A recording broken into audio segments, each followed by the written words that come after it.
Vamos continuar explorando o universo dos testes. Estou aqui com o meu Fizzbuzz prontinho, nosso estado final bonitão. E aqui embaixo nós temos o nosso robô e todos os nossos asserts, nossos testes. Eu quero analisar uma coisa com você. Analisar o comportamento do assert.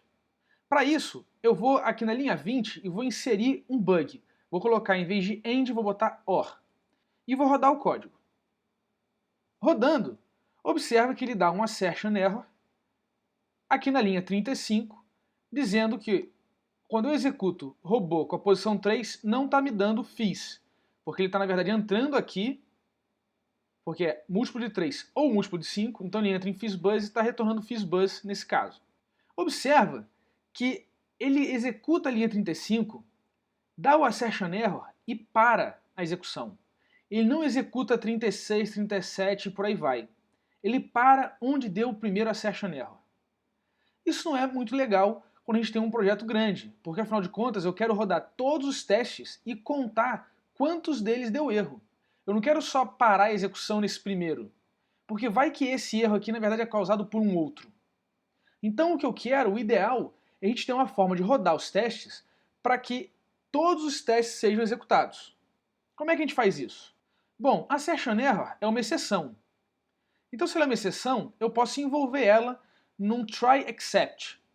Então eu vou fazer aqui, como exemplo na nossa linha 34, vamos aqui, enter, try, dois pontos, porque é um delimitador de bloco, e agora eu começo o corpo do try. E eu quero que ele faça o try dessa linha aqui, 36. Depois eu faço except, assertion error,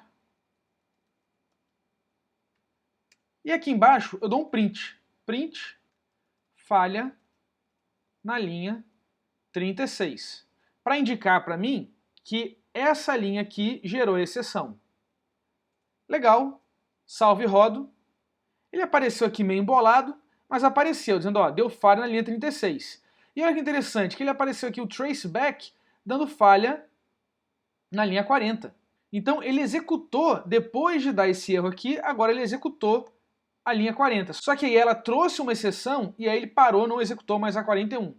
Então eu teria que envolver esse cara também num try except. Ora, se eu preciso fazer isso com todos eles, melhor a gente extrair esse comportamento aqui para uma funçãozinha auxiliar. Então vou criar uma função aqui em cima, def assert true. E eu passo para ele uma expressão. E aqui eu faço try, aí boto assert, a expressão, e boto aqui o except, assertion error. Dois pontos. E agora eu posso fazer aqui um print e boto a expressão como print. Legal. Agora eu posso substituir todo esse bloco aqui pela chamada do nosso assert true. Então boto aqui, ó, assert true e boto a nossa expressão robot 3 igual a fizz. Beleza. Posso detonar esse cara aqui. Bacana. Vou rodar. Bacana, apareceu aqui false. E depois ele executou a linha 42, que é a próxima linha, e deu aqui assertion error. Vamos agora envolver todos esses caras no assert true, porque dessa maneira eu garanto que ele vai rodar todos os testes. Então eu posso usar um recurso do PyCharm bem bacana, que é, eu boto aqui o cursor no começo e vou selecionar até aqui na 39 antes do robot. Agora eu posso vir aqui em Edit, Column Selection Mode. Então, ele cria 3 cursores, um para cada linha. E agora eu posso fazer assert true, e eu envolvo essa expressão aqui na chamada da nossa função auxiliar. Maravilha! Do ESC ele sai do modo de seleção de coluna. Tem um atalho para ativar esse modo, que eu vou usar aqui embaixo. Aí eu posso botar o cursor aqui na linha 42, aí eu vou aqui no final da coluna que eu quero, aperto Alt, clico e arrasto até onde está o meu cursor. Ele unifica os cursores e coloca aqui bonitinho 42 e 43. Só que eu posso fazer isso com vários pedaços. Venho aqui na 47 e faço a mesma coisa, ele cria mais 3 cursores. Venho aqui na 51, ele faz a mesma coisa com Alt pressionado sempre. Ele criou vários cursores. Então agora eu posso fazer assert true. Vou para o final, ele fecha aqui a nossa expressão. Maravilha. Don't ask, ele eliminou o modo de seleção de coluna. Posso salvar e rodar esse cara.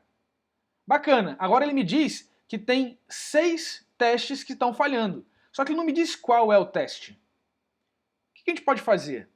Vamos indicar uma opção na nossa função auxiliar para a gente dizer qual é a linha do teste.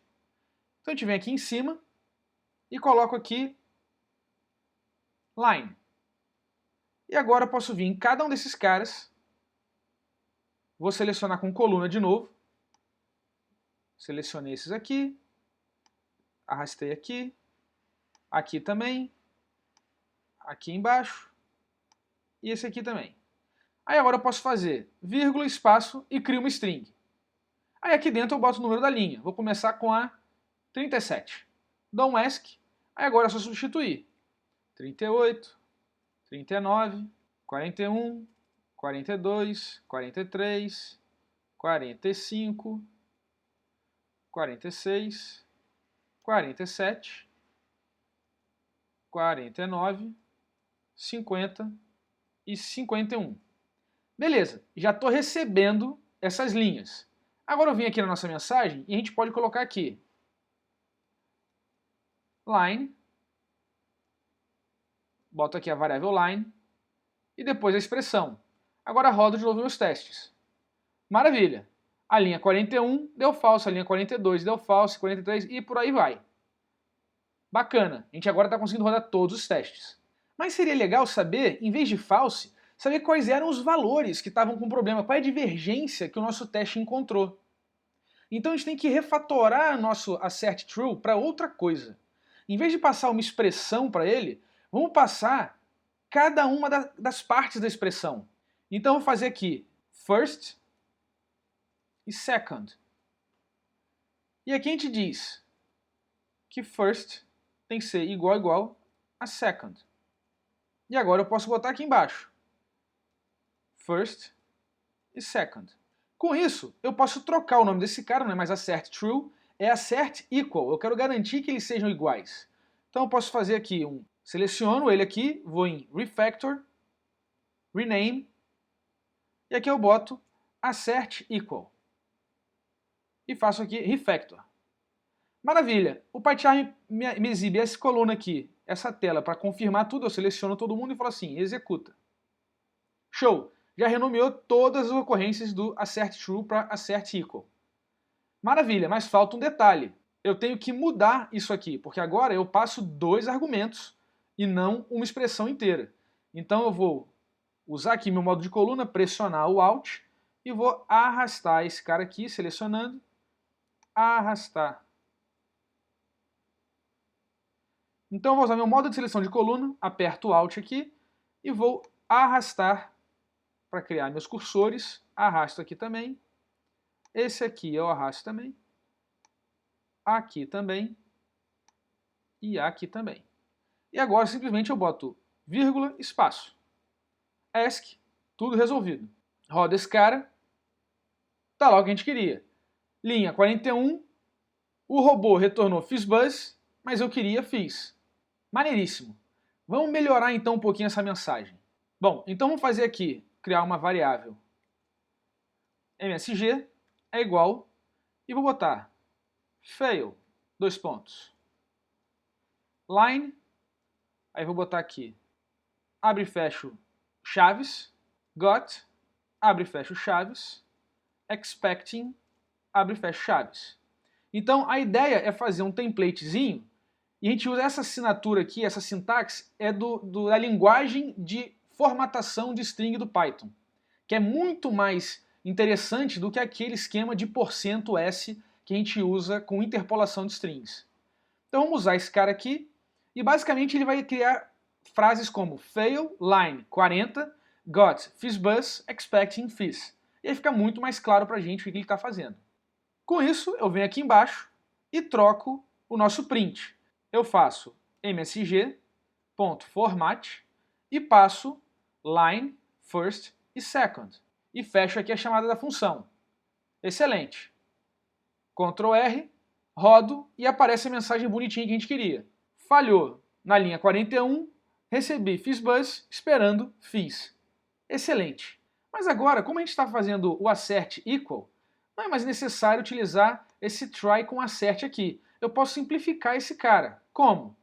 Eu faço if not first equals second, dois pontos, e agora sim ele vai fazer o nosso print. Print msg.format line first e second. Excelente, posso detonar esses caras todos aqui. E agora rodo de novo. Legal, tudo funcionando como esperado. Fiz o mesmo efeito do assert, mas sem precisar de fato chamar o assert e fazer o try except. Bom, tem uma coisinha importante aqui. Esse first e second está muito genérico, porque a nossa frase ela é bem específica. Eu tenho got, aí tem aqui o resultado, expecting, e aqui uma expectativa. Então eu boto aqui, na verdade, seleciono esse first, faço Shift F6 ou Refactor, Rename, e aqui eu boto Result. Mesma coisa aqui no second, Refactor, Rename, e boto aqui Expected. Agora fica bem claro qual é o papel de cada um. Rodo de novo, tudo continua funcionando. Para melhorar, para ficar bacana, seria ideal se a gente não precisasse passar a linha do assert onde deu o problema. Será que dá para fazer isso? Claro que dá. O homem foi até para a Lua, por que não vai conseguir saber qual é a linha do cara que chamou? Vamos usar então coisas internas do Python que ficam ali disponíveis para a gente usar. Vou pegar aqui o meu dash e agora vou procurar sys._getFrame. Maravilha! Essa funçãozinha começa com underscore e isso indica para a gente que isso é algo interno do Python. Sempre que você olhar um nome de um método, de uma função, de uma variável que tem um underscore na frente, é que o programador que criou aquele código está te dando uma dica. Olha só, isso aqui é interno, você não deveria usar isso, ou se usar, fica ciente que essa API pode mudar e a gente não tem nenhum compromisso em manter o compliance disso com você. Então essa é a forma que o Python usa para fazer acordos no fio do bigode de que você não deveria usar esse cara, de que esse cara deveria ser considerado privado. Mas só considerado, porque Python não tem dessas burocracias. O que é que essa função faz? Todo o código é executado dentro de um frame de execução. E como tudo em Python é objeto, inclusive o frame de execução é um objeto, e a gente pode pegar ele e manipular ele. Voltando para o PyCharm, quando eu faço aqui, por exemplo, assert false e executo, o traceback me mostra essa informação aqui, ó. Essa informação ele extrai exatamente do frame de execução, dizendo qual arquivo que deu a exceção, qual foi a linha e qual era o módulo. E é por isso que ele consegue mostrar pra gente esse código aqui, ó, exatamente a linha, o código da linha que deu o problema. Ora, então vamos pegar o frame de execução. Como é que eu faço isso? Arranco fora esse assert, volto aqui na nossa funçãozinha, e aqui o que a gente vai fazer? No começo da função, vamos fazer from sys import underscore getFrame. O from e o import eu posso executar em qualquer lugar, idealmente no começo do módulo, mas existem alguns casos em que é bacana fazer aqui, escondidinho. Com isso agora eu posso vir aqui embaixo e perguntar quem é o current e chamar o getFrame. Ele vai me dar o frame atual, ou seja, o frame de execução que executa essa função aqui, esse corpo de código. Beleza, pegando esse frame, eu posso pegar o frame do chamador, porque olha, o assert equal é uma função, ela é chamada por alguém. Por quem? Por todos esses caras aqui, que estão no frame do módulo inteiro. Maravilha, então faço aqui color, que é o chamador, e faço current.f_back. E ele me dá o frame anterior ao frame atual, ou seja, o frame que chamou o frame atual, que criou o frame atual. Bacana. Todo frame tem o número da linha e outras informações interessantes. Então, com isso, eu pego aqui line underscore no de number igual a color.f line no. Show de bola! Com isso eu posso mudar aqui embaixo o meu line e botar simplesmente no. Vamos manter esse line aqui por enquanto para não ter que mudar a API. Vamos só rodar para ver o que acontece. Roda o cara, tá lá, ó, as linhas continuam sendo exibidas. E agora ele não está usando mais esse line. Então o que a gente vai fazer agora? Vamos limpar esse cara aqui. Deixa eu mover isso aqui um pouquinho para cá para você ver. Beleza. E agora, detono esse cara e seleciono aqui com o meu Alt. Seleciono a coluninha, com Alt também. Detono isso aqui. Desce esse daqui também. Esses daqui. E o último aqui de baixo. Show de bola. Isso, aperto o ESC, ele desativa o modo de seleção de coluna. E agora eu posso rodar e tá lá, automaticamente, informando qual é a linha do erro. Isso é muito massa. Você pode fazer, pintar e bordar com Python. Tá tudo disponível para você. Bom, isso eu fiz por quê? Primeiro, porque eu não resisti. Eu achei muito massa, tinha que mostrar para vocês. Segundo, para a gente poder investigar o unit test. Veja que a gente foi elaborando as demandas, as necessidades, para poder cobrir todo o nosso código, todo o nosso domínio do problema, para ter a noção de exatamente que ponto está dando problema. E aí, esse somatório, olha só, eu estou dizendo que está dando problema tanto no fis quanto no bus. Isso me indica que é algum lugar que bate, que tem relação nesses caras todos juntos. Eu tenho muito mais informação para tomar decisão do que se fosse apenas um erro mostrando, como era como a gente estava fazendo com a CERT. Então, dessa maneira, fica fácil encontrar o problema aqui, ajustar, rodar de novo, passando meus testes bacaninha. E eu posso começar a ficar criativo, querer relatórios de quantos testes rodou, quanto tempo levou para rodar os testes, fazer um monte de coisa. A gente não vai fazer isso na mão porque o Python já tem baterias e já tem o módulo Unit Test, que é exatamente o que a gente vai investigar agora. Então, para ficar bacana, vamos agora refatorar o nosso código para usar o que já tem no Python, que é o Unit Test pronto, bonitinho para a gente. Então, para usar o Unit Test, o que eu preciso fazer primeiro é, vou comentar aqui, vou criar um bloco, uma string de múltiplas linhas, e comentar todos esses nossos testes antigos aqui. Fecho aqui embaixo, maravilha. E agora eu vou lá no início do arquivo e eu importo o unit test. Import unit test. Decidi importar o módulo inteiro em vez de importar só os elementos que eu quero.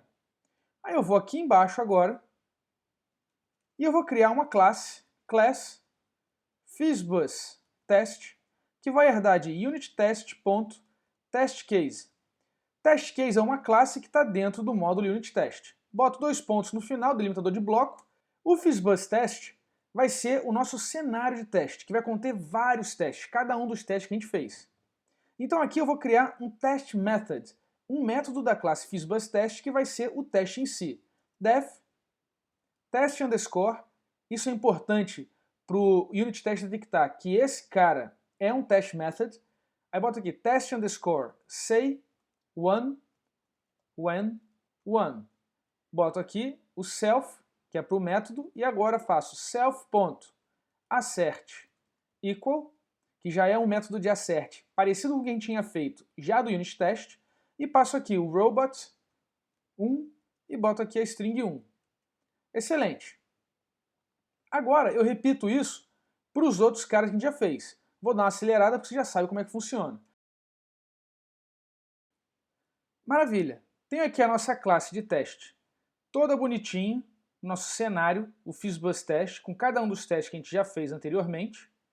Tudo certo.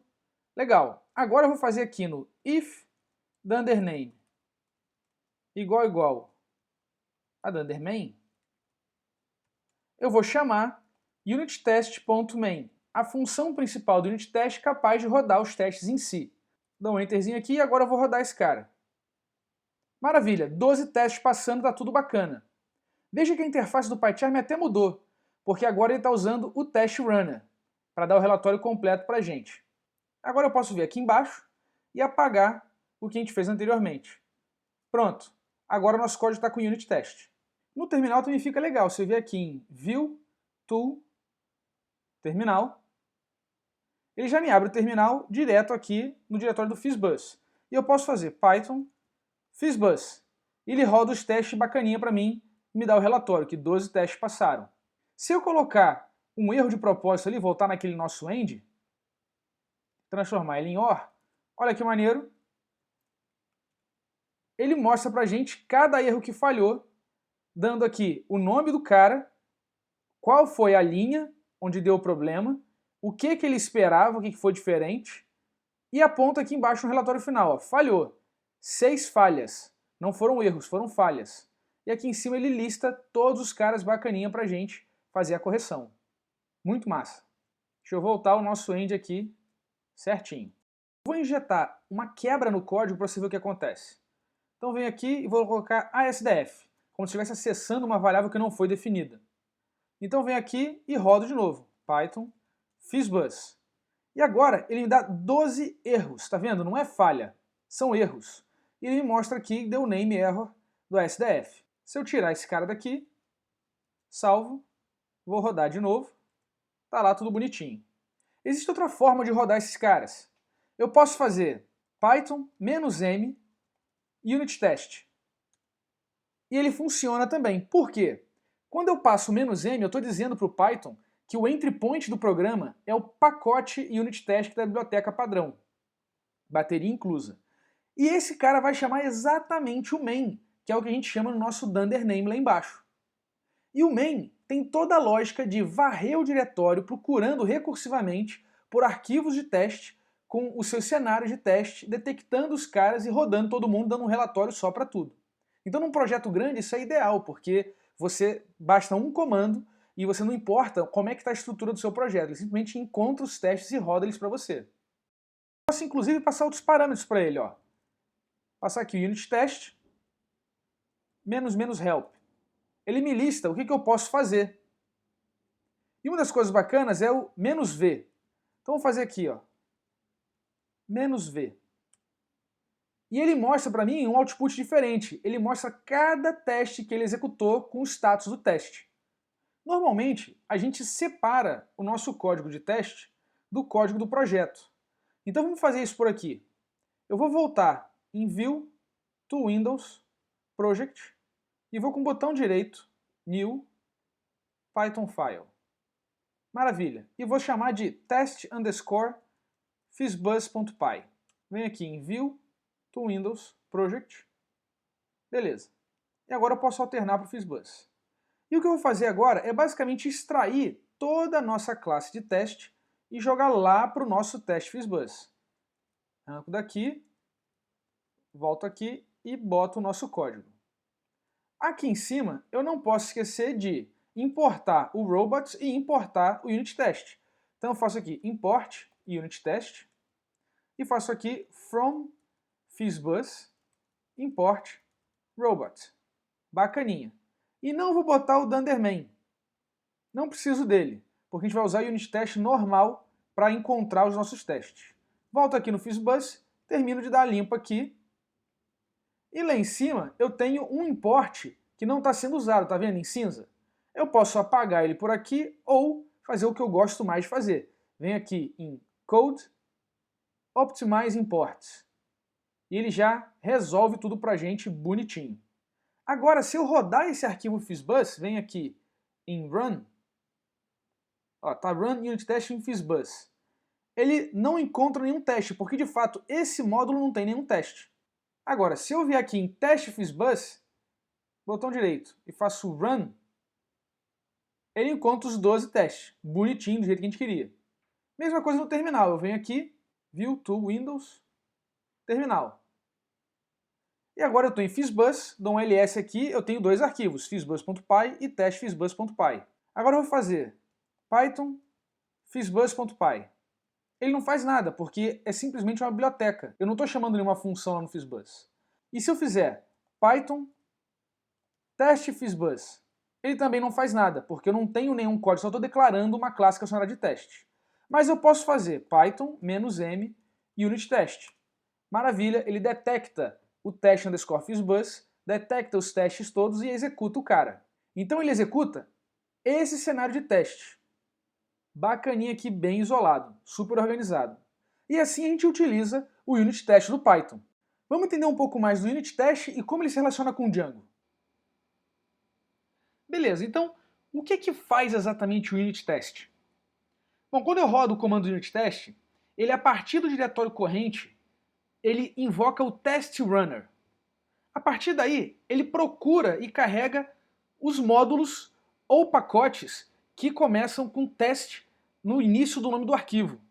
Né? Teste *.py. Então, teste _fizzbuzz ele detecta. Qualquer coisa que começa com teste, ou pacotes, ou módulos, ele carrega esses caras. E a partir daí ele identifica nesses caras quais são os objetos, as classes, que herdam de teste. Lembra-se que em Python tudo é objeto, classes também são objeto, a gente vai ver isso depois. Mas ele carrega os cenários de teste. E aí, para cada cenário de teste, cada test case, ele identifica cada teste em si, que são os métodos do test case, nos cenários de teste. Então ele executa cada teste desse, fazendo primeiro o setup, para montar o contexto, roda o teste e aí chama o teardown, para limpar os efeitos colaterais do teste. Então, se por exemplo estou fazendo um teste que vai verificar alguma coisa em banco de dados, eu posso fazer um setup que popula esse banco, roda o teste, valida e roda o teardown que limpa os efeitos da operação com o banco. Então, na nomenclatura do universo de testes, a gente diz que os módulos e pacotes são a suíte de testes. Eles colecionam os testes, é onde a gente coloca vários cenários dentro da suíte. O cenário de teste são os test cases. Cada teste são os test methods, são métodos da classe test case. O setup, ele prepara o contexto do cenário de teste. E o teardown limpa os efeitos colaterais do cenário. Então, como é que o Django executa os testes? É muito parecido com o unit test. Eu rodo manage test e ele faz todo aquele processo que eu já descrevi, enquanto os testes roda cada um deles. Eu posso especificar um local para ele começar a procurar. Eu quero rodar só os testes que estão dentro de core, do pacote core. Ou eu posso mandar ele rodar um cenário específico. Eu quero que ele rode só o cenário home test, que é a classe test case, dentro do pacote testes em core em Eventex. Ou eu posso dizer para ele rodar um método específico, dizendo eu quero que você rode o test_get, que está dentro do cenário home test, em testes em core em Eventex. O unit test vem com vários asserts. A gente brincou só com o true e o equal, mas ele tem um monte. Ele tem, por exemplo, o almost equal, que quando eu estou trabalhando com ponto flutuante eu tenho um problema de precisão, então eu digo qual é a precisão que eu aceito como sucesso. Tem vários asserts interessantes que aumentam o nível para que a gente possa ter mais expressividade no teste. Eu posso dizer, por exemplo, assert dict equal, para verificar que dois cenários são equivalentes.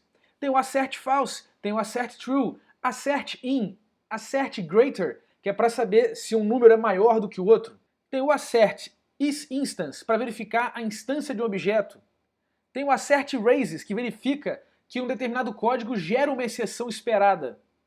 Tem o assert sequence equal, para comparar duas sequências, que é bem interessante, analisa os elementos, e por aí vai, tem um monte deles. E o Django, estendendo o unit test, traz para o test case asserções que são de mais alto nível com foco na web.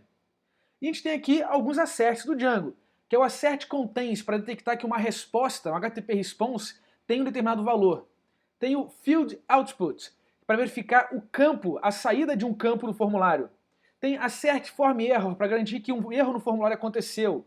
Assert JSON equal, assert contains, assert non-queries, para verificar que uma determinada função executa um número esperado de queries do banco. E tem um monte de outros que a gente consegue utilizar para ser mais expressivo. E é claro que quando você está programando o teste, é o seu trabalho entender as repetições e os padrões do domínio do que você está testando e criar asserções suas de mais alto nível, estendendo mais um pouco o unit test e o framework de teste do Django. Sempre com olho na expressividade. A gente quer ser expressivo que alguma coisa está acontecendo e não ficar repetindo toda hora o teste. Muito bacana, com esses recursos, a gente já tem tudo o que a gente precisa para começar a botar teste na nossa aplicação.